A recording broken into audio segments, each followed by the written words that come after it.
Hi, my name is Bruce Bolger, and I'm the founder of the Enterprise Engagement Alliance, an organization dedicated to helping organizations enhance performance through a strategic approach to people across the enterprise. And today we're going to be talking about human capital and why it's a marketing issue, but also we're going to delve into how to actually create a human capital report with people who do it, and one of them on a regular basis. So I'm pleased to introduce our first part speakers who are going to talk about why human capital is a marketing issue. And these two gentlemen have decades of experience in the marketing and advertising world, starting with Allan Steinmetz. He is founder and CEO of Inward Strategic Consulting, which is a leading, in fact, I would say the first that I know of, Allan, truly inward marketing 360 brand engagement agency. And he started that in about 1999. And Ralf Specht, excuse my German, Ralf, you'll have a chance to correct it. And he's co-founder of a leading international agency, Spark 44, but author, most interestingly for this conversation, of Building Corporate Soul, I believe already an Amazon bestseller. And it's all about how CEOs can build corporate soul in a systematic way into their organization. So I'm going to take us off share here, and I'm going to allow our first two speakers to focus, and the others please stand by. And you can even pipe in, and we're a very informal group here. But the goal of this program, everybody, is you're going to come out of here with a firm sense of why human capital is a marketing tool, or why not, and then how to do it. So Allan, first, you started an agency in 1999, really focusing about inward marketing. What was the overall goal of starting that company? What does that have to do with human capital today? Well, in my mind, thank you for inviting me, by the way. In my mind, human capital and employee engagement has been a focal point of marketing from day one. It's very fundamental. If your people don't reflect the brand values and the culture, and in the case of Rolf, the soul of the company, there's no way that they're going to be able to provide the customer experience in a positive way. The origin of the company idea really came out of the late 1990s, early 1990s actually, around process redesign and change management. One of my good friends, Michael Hammer, who wrote the book Re-Engineering the Corporation, encouraged me to start the company because he was observing through all of the re-engineering and process redesign assignments that he was doing that 80% of the ERP or process redesign and re-engineering projects were failing. And 50% of that 80% was due to the people rejecting the change and adoption of the new technologies, the innovations, the new approaches. So he basically challenged me when I was at Arthur D. Little, where I was the chief marketing officer at the time. He says, if you guys are able to come up with a new mousetrap to encourage people to embrace the change and what the company is trying to achieve, and from a strategic perspective, you'll create a pathway to your company. And so we sat down, myself and a couple of my colleagues sat down, and we created a framework for process change and employee engagement around ERP implementations. And we ended up calling it inward marketing. It was initially it was a 12-step process. We got it down to 8, and then we got it down to 4 phases, which is basically it's almost like we took into account a relationship, a dialogue, and a romance. You don't go up to somebody and say, here, marry me. There has to be a little dating, a little perfume, a little touching, a little kissing. And eventually, you can come up to the question and say, marry me, please. And so we went through a sequence of, number one, building awareness of what it is that you're trying to achieve, so people understand what it is. The second phase was what we called what's in it for me, and it's breaking the component parts into small pieces that people can absorb. Thirdly was getting building momentum by getting people to understand it broadly and get other people to become advocates. And then once they've adopted it, we go into the fourth phase, which is recognition and rewards. And attaboys and attagirls, and making sure that when people do in fact change their behavior, it becomes part of an enterprise change component. So And that's what the folks, origin, and that's how we got it going. And well, we've been fortunate enough to do it for Walmart, American Airlines, and many other companies. well, that's great. And what we're hearing really is the early, very early stages of what an inward marketing company is. Now, Ralf, you come out of the ad agency business. Ad agencies have not, for the most part, embraced this. What made you write this book about building corporate soul? What made you write it now? And I'm getting my battery, folks. Sorry about that. Go ahead. Yeah, so I mean, the book was inspired by the comments that I received from my colleagues when I stepped down as CEO, and they all alluded to the fact that the culture that we had created as the founders of the agency was something they had never experienced in their lives, and that made them very proud. And they thanked me for it. And as I was the last founder leaving, there was a bit of skepticism of whether that would continue or not. And all these comments basically got me to write the book about how to create a culture like that. And it's not a book about the agency. It's about It's about creating a framework of building corporate soul. And obviously, since every company has got a culture and only a few have got soul, it talks about what it takes to get there. And it's probably more important than ever, because if you look into the latest data that have come across this year from Edelman Trust Barometer, and you look at the RepTrak data, you just need to connect the dots, right? I mean, the Edelman Trust Barometer basically says 58% buy or advocate for brands based on their beliefs and values. So that's a clear one. 60% choose a place to work based on those, and 64% invest based on their beliefs and values, and 88% of institutional investors look at it. So it's very simple and straightforward from that angle. And when you look at RepTrak and their key takeaways, they're saying ethical operations and fair creative employment will be crucial, and ESG is only increasing in importance, and the public is only becoming more disappointed. And that's what all the data basically say. So when you look into building it, as I mentioned in previous conversations, it's a top-down issue. It's a CEO issue, but that doesn't mean that marketing doesn't have a role. Marketing has a very critical role in the whole game, because marketing is in charge of the value proposition to prospects and customers. And I think what CEOs need to understand is you can have the most wonderful value proposition to any prospect or any clients.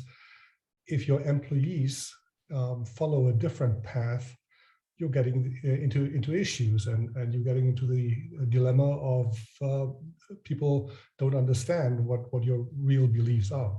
I think there's one very perfect example of a company who got it perfectly right, which is Microsoft over the last few years. I mean, you look at their purpose statement, which is to empower every person and organization on the planet to achieve more. And they've translated that into an employee value proposition of be the one who empowers millions. Very clear, it's very succinct and connected. So it's easy for people to actually follow the logic and play by the book. So, Ralf, do you think your timing was a little better in this than Allan's? And I'm not meaning that in a negative way. Allan started his business in 1999 or around that, when nobody was even really thinking about this, except in terms of change management. Do you think that marketing now, or that the CEO is understanding now that keeping promises is as important as making them? Do you think there's been a change? You think it's a better time to sell a book now on this subject? Well, I mean, I'm not sure whether it's a better time to sell a book, but I think it's definitely a time where more certainly relevant.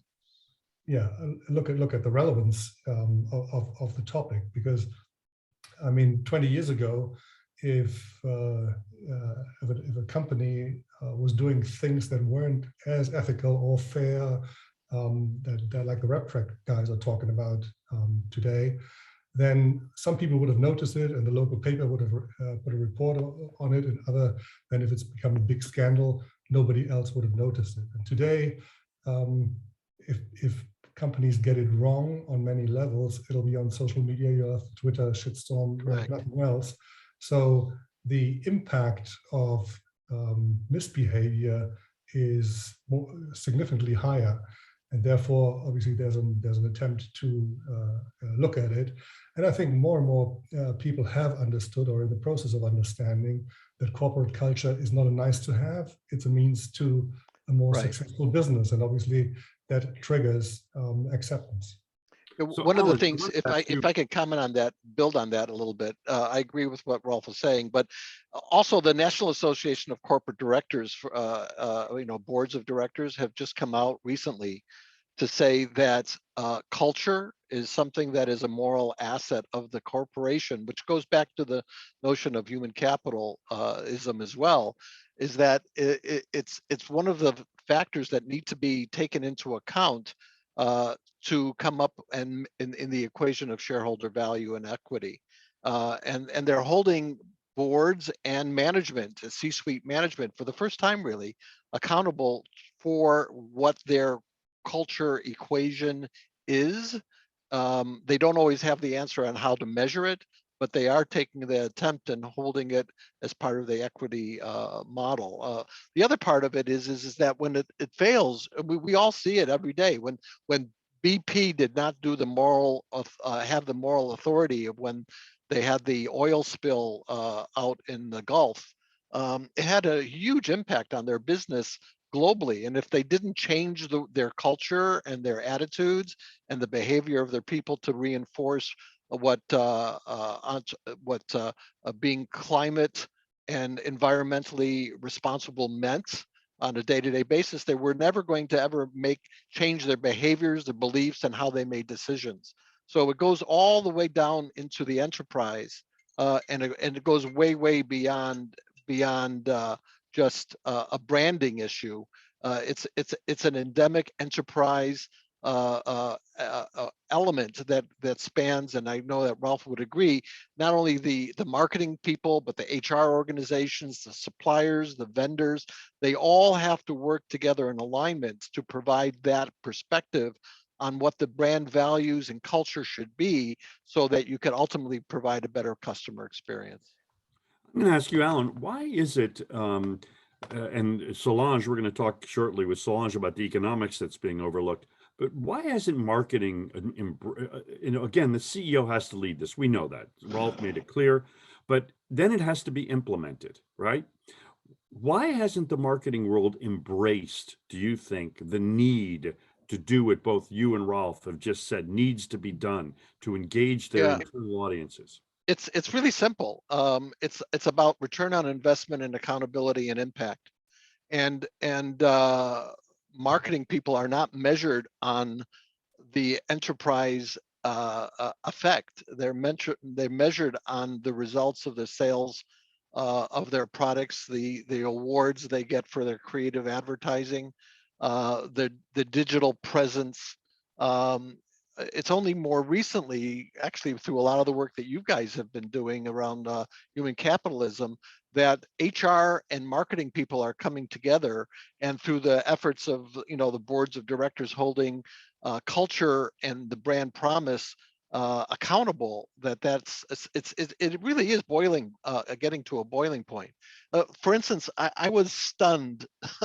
3 years ago, the Association of National Advertisers said that the brand promise is no longer a core value, and that it's now the most important thing is brand purpose.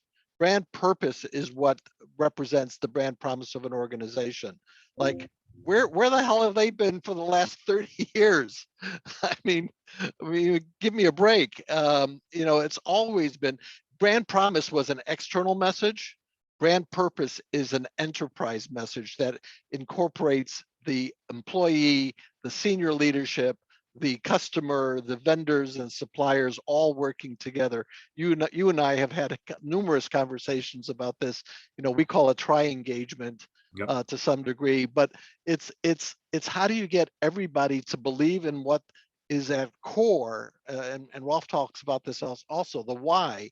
Why are we in business, and what value do we provide that could make us and distinguish us apart in the marketplace so that people want to work with us, buy our products, eat our hamburgers or anything else. And work for us. And work for us, definitely, absolutely work for us. And Thanks that a lot. and right now with remote learning and the with mass resignation, that is a key factor. I mean, you have a choice to work for anybody, and if you can create value to have one person work for you over somebody else, that's terrific. Absolutely. Thank you. And Well, Ralph, okay. I wanted to ask you, because you have just a few more minutes on this session. You said in your book very clearly it's a CEO, or, it's led by the CEO. What role do you see for marketing in the whole issue of human capital reporting? Should human capital reporting be a compliance issue that you do because the German or European Union government or the US government requires it? Or is it a marketing opportunity for talent, customers, and other stakeholders? And if you agree it's a marketing issue, what are the chances, do you think, that the marketing world, that agencies are going to understand it? Because there's no sign of it now. Well, quite a number of questions in one. So Yeah. I think building on Allan's point is when you look at RepTrak and reputation drivers, everything is down in 2022, everything. But there are three that are at the top of the league of being down. Number one is workplace, number two is conduct, and number three is citizenship. So all elements of how a corporation behaves to its key stakeholders, employees, the communities it operates in, and the conduct of business.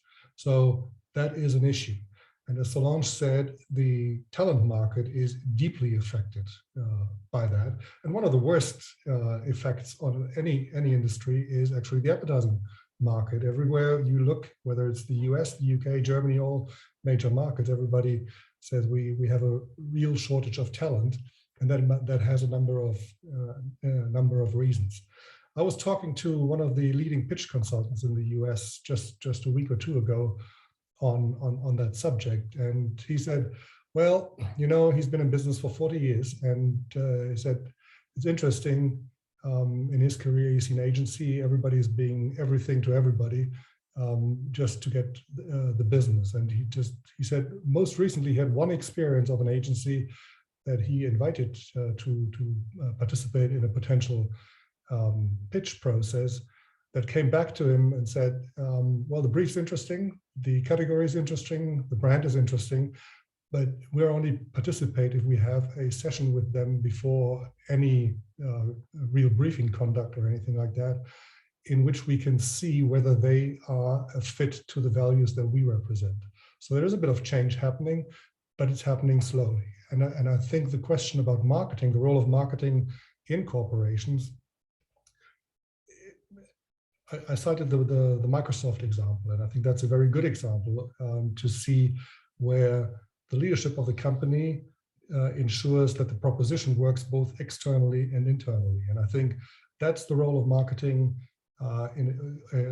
as a seat on the board table. And Heiko and I had this conversation about who sits at the board and who asks the critical questions. And to me, it's actually a joint function of HR and marketing to challenge CEOs and challenge the board to make sure that the value proposition that the company puts out into the world is in sync for all stakeholders. And if that happens, I think we've come a long, long way. And anything that the EU or the SEC or any other bodies are putting up for anybody will only speed up the change. But I think the change is inevitable because also consumers are asking for it. So my last question to you, gentlemen, and it's a very quick one for both of you before we move on. Allan, do you think that you're going to start seeing competition from advertising agencies, or that you're going to get an acquisition, teasing a little bit, from an ad agency that finally gets that brand engagement 360 is the only way for advertising to really be effective? Because if I don't believe an ad, it ain't going to work. And I don't believe any advertising I hear. Personally, I don't believe an ad. I don't believe any ads that I hear. So I just take them into account. Is advertising, are you going to get competition from the ad agencies, or are they hopelessly oblivious and your competition is going to be from other types of companies that are really focusing on 360 engagement? So Yeah. that's almost a yes or no. The answer is no. Advertising agencies still focus on the creative and the execution and the cascading of messages to the external marketplace by and large. However, I do see an evolution of many of the public relations and communications consulting firms, companies, I won't mention names, but there are some major public relations firms that have an internal stakeholder practices within their offerings, but it's there only as low-hanging fruit. It's almost like an add-on to their core services of public relations rather than the reason why they get the business in the first place. And we have been invited to several of those pitches, in fact, and helped several of those large PR firms with those capabilities. I see where we see a lot more competition is from consulting firms, the Accentures, the Boston Consulting Groups, the Bains, who always have a 360 assessment of their stakeholders in the way that they think, and they're looking at marketing and branding and HR in a more holistic fashion, and I see them doing a better job, frankly. And it's about changing behavior and learning and onboarding and things of that nature rather than a finished video or an ad, which is what the agencies are always about. I'm curious to So hear what Ralph, Ralph have to say about that too. Ralph, You can agree? agents play a role in human capital reporting, or is this going to be an Accenture or an inward strategic consulting and the ad agencies will never get it? Well, I think the ad agencies get it, but the ad agencies have a different role. I think the ad agencies are basically developing communication strategies and marketing strategies based on consumer insight.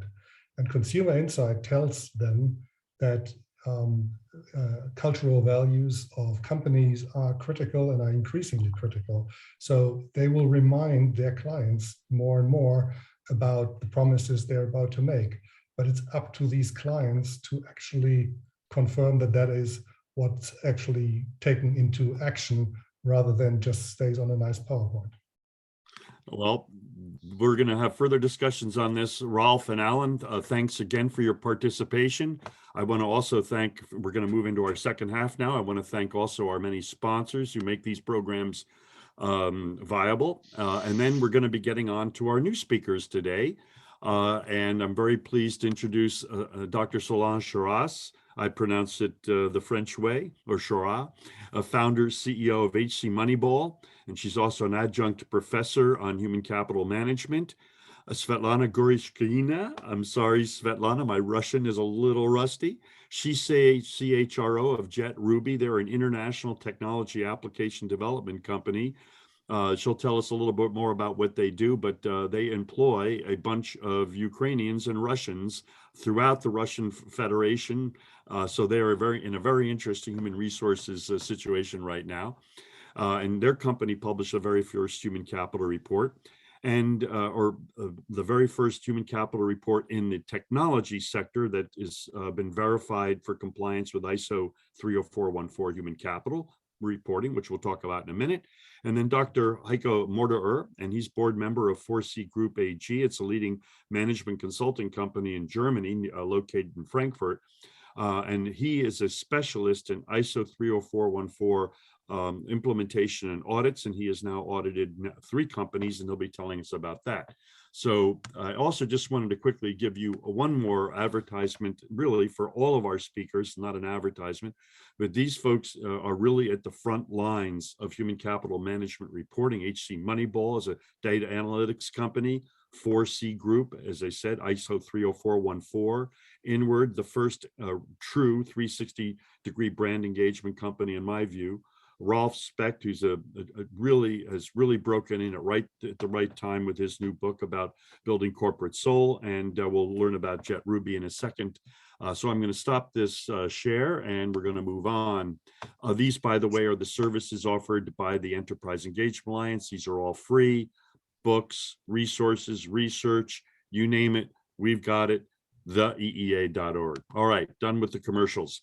So I'd like to start first with Solange. Solange, you have really been a leader way ahead of your time on human capital. You look a lot younger than your experience it demonstrates. Why has human capital management and reporting been overlooked for so long? And why is it, in fact, actually disliked by many? So first, thank you for having me as part of this program. I appreciate being included. And didn't your mother ever teach you not to reference a woman's age? Like I didn't.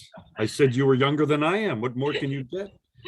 So it's a really interesting way to think about human capital as a marketing objective. And, Bruce, we've been on multiple programs together. You know that I'm a data wonk. So my entry point into any topic is around data. What can we measure? How can we benchmark those measures? What do they tell us about our performance? What are the indicators? What are the outcomes? So this whole area of human capital management and reporting is really a new sort of concept to really understand, quantify, track, and measure human capital performance as a driver of corporate financial outcomes. So I tell my students, my human capital management students, think about crossing the blood-brain barrier, because HR people always think within the area of HR, but they very seldom think about how HR is actually impacting bottom line performance or enterprise level performance. So if we frame this through the lens of marketing, it becomes really relevant, because marketing is about communicating a unique value proposition to a consumer, right? And we've been focusing on the external consumer, the customer, but the world is changing. Labor supply is shrinking. And we are now, organizations are now thinking about their consumer, not as the person that's buying their product exclusively, but they are thinking about the consumer in terms of employees. So the employee becomes a consumer for the company, not only because they're buying your culture and buying your opportunity to do work, but they're also consumers of your products, right? And so we have to think about our employees in a different way. And the best way to make decisions is to use data to inform those decisions. So why is human capital management and reporting so overlooked? Well, there's a historic component to that. It hasn't been easy to quantify a subjective function in the organization. So our mindset wasn't around that. Human capital, human resources is usually thought of the touchy feeling, not as the quantifiable or the quantitative function. And it's only been in the last several years that we've had the kind of technology to actually enable us to quantify. It's only been in the last several years that we've had standards around how to calculate human capital impact. So it's really new. And that's why I think it's not, like the house isn't burning down with human capital analytics and human capital metrics, because companies are still getting used to the idea that we can quantify human capital, which was once a subjective function, into one that's more objective and quantifiable. And I think the other reason that there's a lot of pushback is because the current human capital professionals are more subjective in nature. They're the touchy-feely people, right? They are not the quant jockeys. And there's a bit of fear, which I call FOFO, fear of finding out. This fear of finding out is really a barrier for organizations to use human capital information to inform their decisions. And again, what are we trying to do? We're trying to show employees that we are the kind of organization that you want to work for, not because we've got a great mission or vision or values, and that's really important, but because when you come and work for us, we can prove to you through our value proposition that we are going to deliver the kinds of things that you want and prove it with data. You want training, you want mobility, you want work life balance. And instead of just speaking those words, we can actually show you proof of how our programs are promoting those kinds of experiences for our employees. Well, that's a great answer, and it's going to lead beautifully into our conversation in a minute with Svetlana and Heiko as well. So, and do you think most companies understand, most CEOs and CFOs, that there's a financial connection between human capital, analytics, and their EBITDA? Do you think that's understood by many? I think that intuitively they understand that. I think that they realize that they're spending anywhere between 50, 60, 70% of their total operating expense on people, but they don't really understand that we can transform human capital performance into a quantifiable metric that they can then use to track, monitor, and benchmark, and understand how human capital efficiencies are driving corporate financial performance. I think that concept is very new. And I think, Allan, you mentioned the NACD. We're doing a program with the NACD in May for board directors to understand human capital materiality, and not teach board directors how to do human capital, but teach board directors how to ask the right questions to understand the role that human capital plays in ESG quality. That's terrific. So Solange, I would think from your standpoint then, and this will be a segue to Svetlana, who's at the front lines of this, is from your standpoint then, human capital reporting is not like SOC compliance or PCI compliance or even 10K reporting compliance. It's a business opportunity. Right. It is core to the business model these days. I can give you one industry where people are not core to the business, which are real estate investment trusts. And they still rely on people, but their leveraging of people is much lower than any other industry. So healthcare, airlines, technology, financial services, advertising, every industry relies on people. It is core to the business model. So it's not something that we do as a compliance issue. It's something that is helping us manage our businesses better. And that's why it's so interesting now that the investor community is asking for transparency around human capital performance and human capital sustainability. It's not what I'm doing today or what I did yesterday. It's the totality of a trend of human capital performance and how sustainable that is to drive sustainable business outcomes. Well, I've been on so many programs with you, Solange. A couple of key things you said that I have to share quickly before we move on to Svetlana. And of course, all of you are free to make comments or questions. You've said it in the past, essentially, that most CEOs and CFOs are driving with one eye on the road, that they literally, they accept 50% of their costs as a sunk cost. They allow all these incentive programs, recognition programs, benefits programs with no measurement whatsoever. They would never think of buying a factory or any kind of business with that little analysis, and yet we do it all the time. And then another thing you've said in the past is that we've entered the show me era. And those of you from St. Louis know what that means. Missouri, yes. Anyone from Missouri, that indeed people don't, I don't want to hear you. I don't care what your ad says. I don't believe it. I don't care what you claim in your brochure. I don't care because I don't believe it. I want to see it. I want proof. I want to be able to measure it. Yeah, exactly. Show me the proof. So before we move on, I just want to say one thing, because I think the other panelists will speak to this. But here in the United States, Amazon has started running ads to recruit people, which I think is really, really interesting. So they're not selling Amazon services, they're selling Amazon as an employer. And they talk to the value proposition that we give you benefits, we give you training, we give you flexibility, you can work whenever you want to, you can, work remotely if you need to. And that is when we talk about marketing, Amazon is totally on top of it because they get that they need to show their unique value proposition to get employees to come and work for them. And I think, we talked about in the last segment, I think that this is going to be the wave of the future, is that it's not going to be the employee communications team within the organization.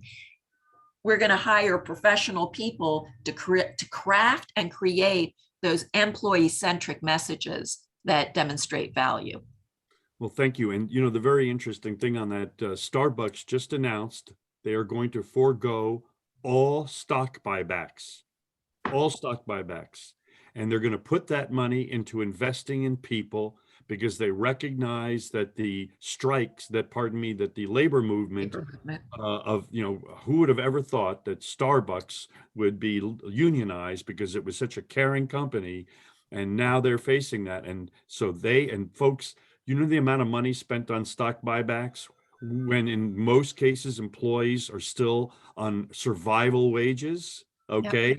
And companies do stock buybacks because they can get a very quick hit, short-term hit, but there's no sustainable value. And we're going to start seeing more companies like Starbucks that say, well, no, it's time to invest in people. Svetlana, well, tell us a little bit about your company and then answer the question why you decided to develop a strategic approach to human capital management and actually have a verified human capital report along ISO standards. What do you do and why did you do it and do this? Oh, yeah. First of all, thanks for having me here. It's my pleasure. So JetRuby is a software engineer company founded about 10 years ago as a Y Combinator startup. At present, we have clients in 24 countries, including a lot of clients in the US. We have 200 employees. Most of them are engineers working remotely.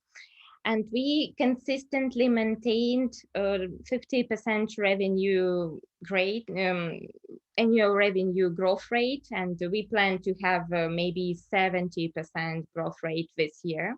So this is just a short introduction of my company. We actually have two reasons why we wanted to follow the standard. First of all, it's an internal reason because we are in an IT company. We have no goods to sell. We have no machines. We have only people. And the financial model of our company is highly dependent upon people.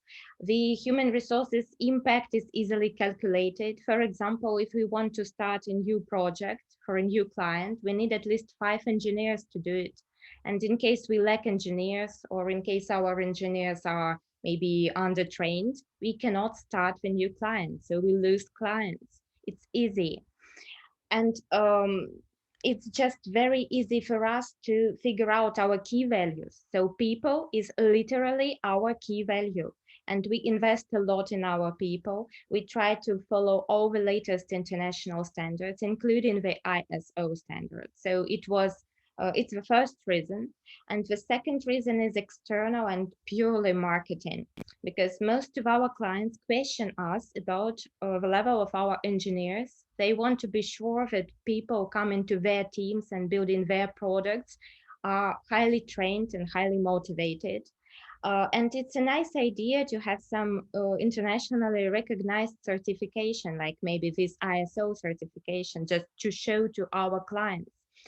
And by the way, this certification is business oriented. It is highly measurable and it is data oriented. It's very easy to talk figures with our clients because we can discuss the financial results with the chief financial officers or business owners. So it's just a nice idea to have this certification for marketing purposes. This is the second reason. So that's it. So there's no compliance reason. There was no government that required you to publish this in any way. And you're the only technology company right now with this certification.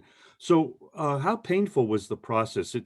And Heiko in a few minutes will tell us about the actual process of how to do it. But how painful was it to actually develop your plan and then to have it audited? Actually, it was a challenge. First of all, because we had to collect a lot of data, and we are a small company, and we haven't collected that many data before. We had no sufficient benchmarking, internal benchmarking, and we had to do everything manually. It was a challenge. A lot of people participated, like our chief financial officer and so on. But to tell the truth, it is not rocket science, because I worked in a larger company previously, and I believe that most companies, like 500 people or more, do collect these metrics regularly, because it's just a good level of human resources operation. It's not a rocket science at all, but we had a challenge. At present, we even try to automate the process of data collection, because it takes a lot of time. It's a knowing, and we have a lot of engineers. Why not to do it? Maybe in the future we are going to have some external product for other companies facing the same challenges, but at present it's only for us. So this was the first step. The second step was writing a report, and I should thank you, Bruce, because you shared a very good framework to follow, and you shared a very good example to follow. It helped a lot, and it took me only 2 weeks to write the report. It was maybe 30 pages or something like that, and I think it was a good job done, and thank you for the framework. It really helped. So this was my process, and I can also tell about the certification in case it's Yes, interesting. please. The certification took about 6 months. It was quite long, but it was mostly because there was no procedure, quite clear procedure. I think, first of all, we had pre-audit, which is a very good thing to have, because I had sufficient feedback from the auditor about the report. It's a kind of trial audit. It's great. And then there was just auditing process, and it took us maybe 1 week already only. So it was very short. We had 4 meetings with chief financial officer, head of sales, head of engineering, chief executive officer. And we were just chatting about our report and about our human resources issues. It was really a pleasure. And during the last meeting, our auditor announced that we are through and congratulated us. It was maybe 2 months ago, and last week we received a paper copy of a certificate to our US office. So I think we are officially certified right now. That's right. And you should see on your screen the landing page for your human capital report, the certification, and the full report, folks. You can download it and have a look. By the way, folks, I have already received information from another company, and a major company in the United States, that not only is going to proceed with ISO certification, they're using the Jet Ruby model. They're using the way that you've laid it out. And so that's a nice compliment to you. I'm going to stop the share now. So before we get into it with Heiko, to wrap this up, any advice that first off, would you recommend other companies do this? So far, do you feel that there's been a benefit, or your sales or marketing people using it? Any other, or any, be negative. What's your positive and negative about this process? I'm highly positive. I definitely recommend to implement the standard, even if there is no requirement to disclose publicly any information, because it is a good opportunity to look at your human resources business processes, and either to be proud because you comply, or to alter something, because it's just an opportunity to improve your human resources internally. At present, we have at least 2 marketing results. First of all, most of our existing clients are highly impressed, to tell the truth. They looked through the report, and they are impressed. And secondly, we started marketing about 2 months ago externally. I do not have statistics yet. I cannot say in figures, but I believe that we are going to have good feedback. So I totally recommend to implement the standard internally because it is of great use to improve human resources business processes. Well, thank you, Svetlana, for your time. Now, Heiko, you get to finish this off. Heiko, as I said before, is really the leading certification organization in the world.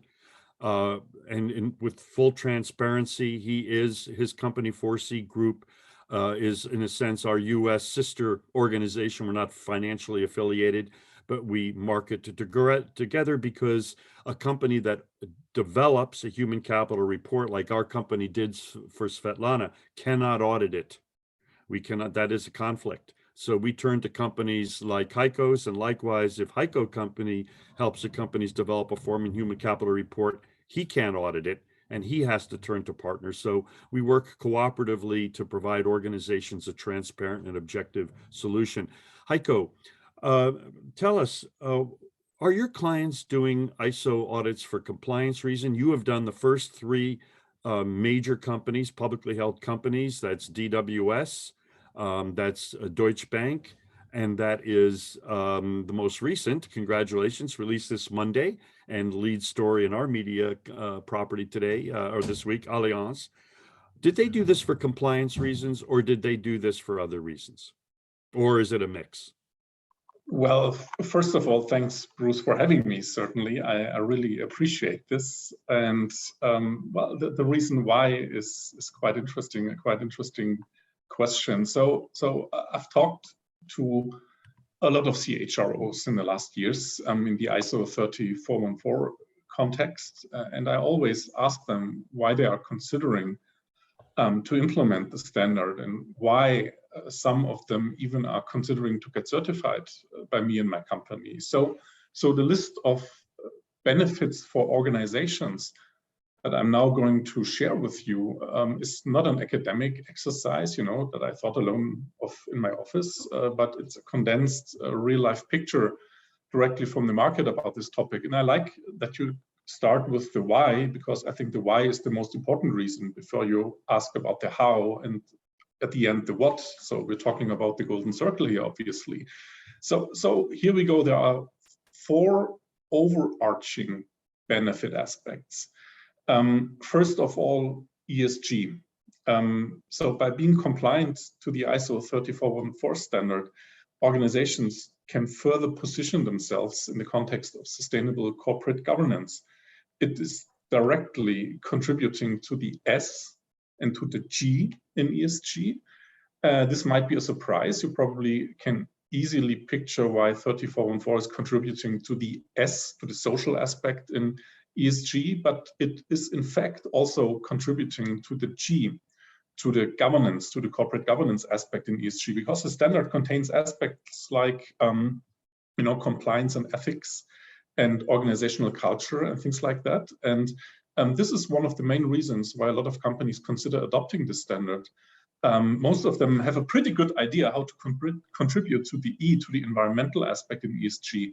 But a lot of companies are struggling with the other 2 letters in ESG. So this is one of the most important reasons why, you know, to position a company in the context of sustainable corporate governance.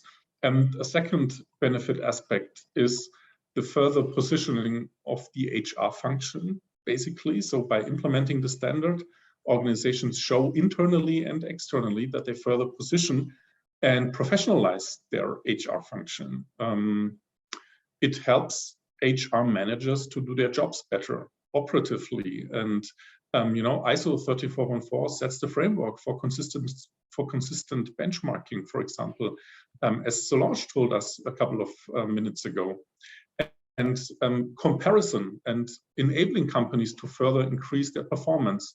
So one of my clients put it that way, quote unquote, by starting to implement ISO 30414, we made a decision to embark on a journey that will lead to a continuous increase of our organizational performance. I think he put it like that. And this is a very, very important aspect for a lot of companies. And the third aspect around benefits, or the reason why, is meeting investors' requirements. So ISO 30414 gives investors confidence that the assets they are investing in have a strong and transparent human capital management framework.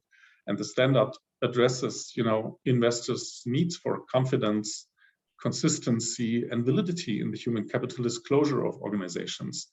And investors are basically, and analysts are basically increasingly looking beyond financial statements for a more comprehensive view on a company, a more overarching view on a company performance, and looking for data to enhance their understanding of ESG-related risks and opportunities of organizations.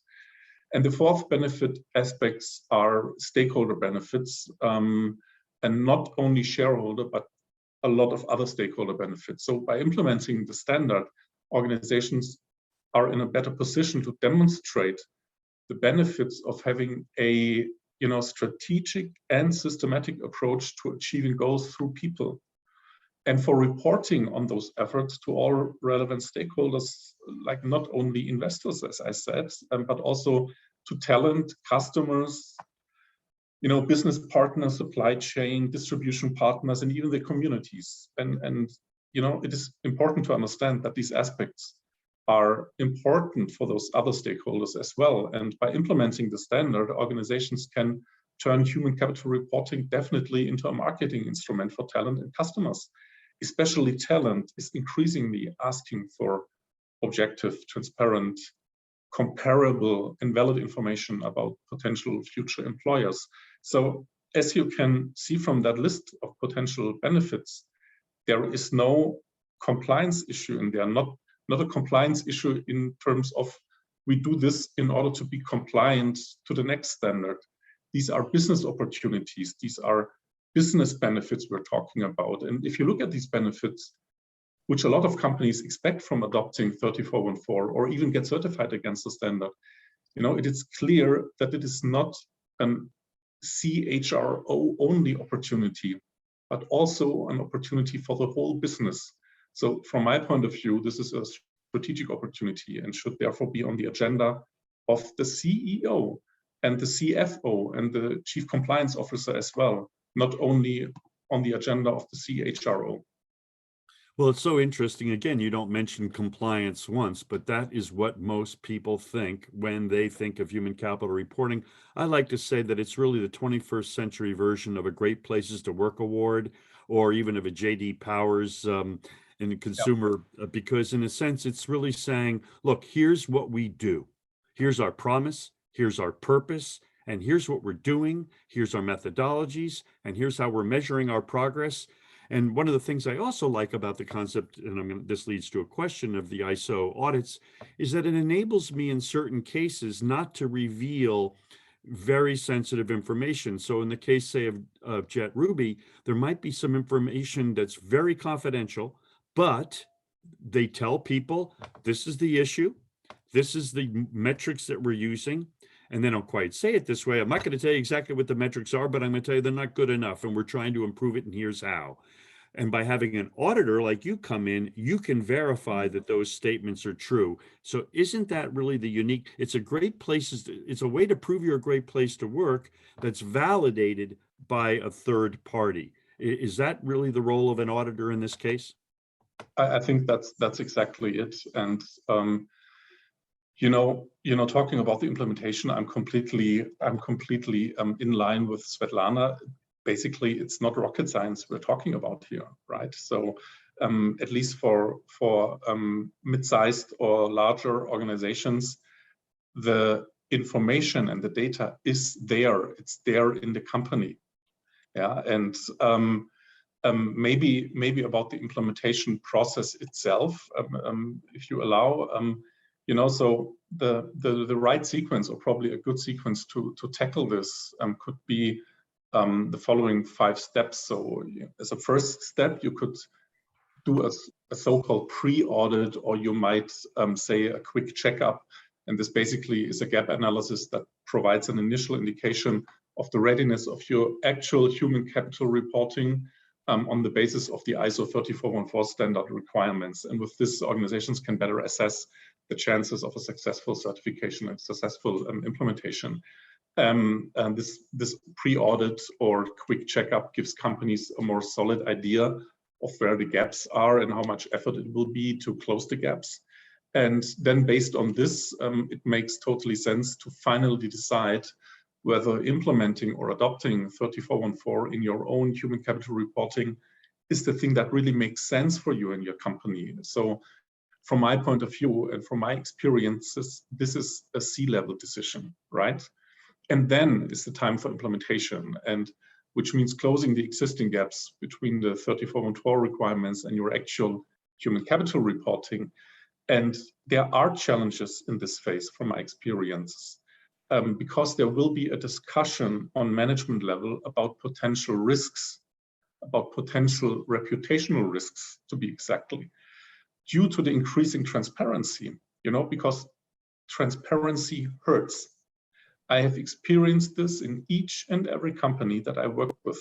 It was important to have an open discussion, for example, between the CHRO, the CFO, the Chief Risk Officer, and the Chief Compliance Officer, in order to make it transparent to everyone. What are the reasons why we are doing this, and what are the benefits that we expect for the company? And what is more important, the benefits we expect or the potential risks that you might be able to picture in your head? So these are the real challenges in adopting the standard. And also some of the required data might be outside of the area of responsibility of the HR function. You might also need data from the CFO or from compliance, for example. But in the end, the success factor for a successful implementation is a collaboration, cross-silo collaboration, and a common understanding on C-level about the benefits of this exercise. And everything else, every technical issue, every data gathering issue can be solved. And by the way, none of the potential reputational risks or whatever that some managers were afraid of ever materialized. None of it. And and after you implemented the requirements, you certainly can do the certification as Svetlana did, and which hopefully will be successful. But there's a last step, and this last step Solange referred to, and this is the most important one from my understanding, and what I always call benefit collection, you might call it. It is about positioning your company in general, and maybe the HR function in particular, by communicating about this achievement internally and externally. And especially it is about starting to actively manage the disclosed KPIs in order to get better as an organization.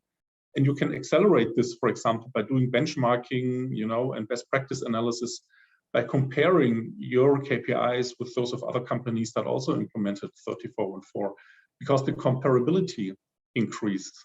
So this is in a nutshell about implementation. And I think that the very important step is the last one. It's what are you going to do now with the increased transparency? How can you use this transparency in order to get better at getting better, you might say? Well, I'm going to show people something that hopefully this will appear. This is an excerpt from the Allianz report. Does everybody see my screen there? Look what they are reporting here. Talk about metrics to manage to, and Solange will be, by the way, this is not a commercial for Solange, but her company actually publishes, has a technology that enables companies to collect all this data and to actually publish an ISO 30414 conforming report. So that's a little heads up. She wasn't going to throw that in because she's too polite. But look here what they're reporting, and this is in euros, folks, $1.14 or so. Great time to go to Europe, by the way. Great exchange rate. Can't wait to see you, Ralf and Heiko. Operating profit per employee. Look at that. Okay. Revenues per employee. Employees who participate in training program. Turnover rate. And so when you go through their report, every single one of the ISO criteria, organizational health, productivity, costs, excuse me, I'm going to stop my share here. Productivity, costs, a DEI, diversity, equity, inclusion, which in ISO standards is baked into the process. It's not Yes. segregated into a little department on the side that makes donations to assuage the guilt of people. No, DEI is a business opportunity because if 45% of America is brown, 45% of your customers had better be brown, et cetera, et cetera. So to me, what's really interesting about the work that you've been doing, Heiko and Svetlana, is that this is really about improving your business. It's about your ROI. It's about having a meaningful human capital report, to Solange's point, where it shows people, demonstrates to people what you're doing in a way that's comparable. So, and I also like the fact, Heiko, you're not a lawyer, are you? You're not an accountant. You're a business person. So I think one of the very significant things about ISO audits, Svetlana, would you have been as happy if your auditor had been a lawyer? I think it's better that your auditor be someone with human capital experience. So wrapping up, I'm going to ask a question. I'm so glad that all of our panelists stood by. So I'm going to ask all of you, and don't answer me with what you think I want to hear. You tell me what you think. So Ralf, and that's what the German culture is very good for saying it like it is. Ralf, will meaningful human capital reporting be a norm in 3 to 5 years? Yet in Western cultures, yes or no? Yes, I think the SEC will demand it pretty much later this year. And once it's demanded there, it'll happen pretty much everywhere in all Western cultures. And it's going to be interesting to see what happens in Asia, but I think it definitely will happen. Heiko, is it happening? Is it going to happen? Are human capital reports going to be de rigueur within the next 3 to 5 years, or is it going to continue to muddle along? No, it's not going to continue to muddle along. So the answer is yes. I'm in line with Ralf, definitely. Yeah. Solange? Oh, I know yeah. you've only been in business for 5 years. What's your take?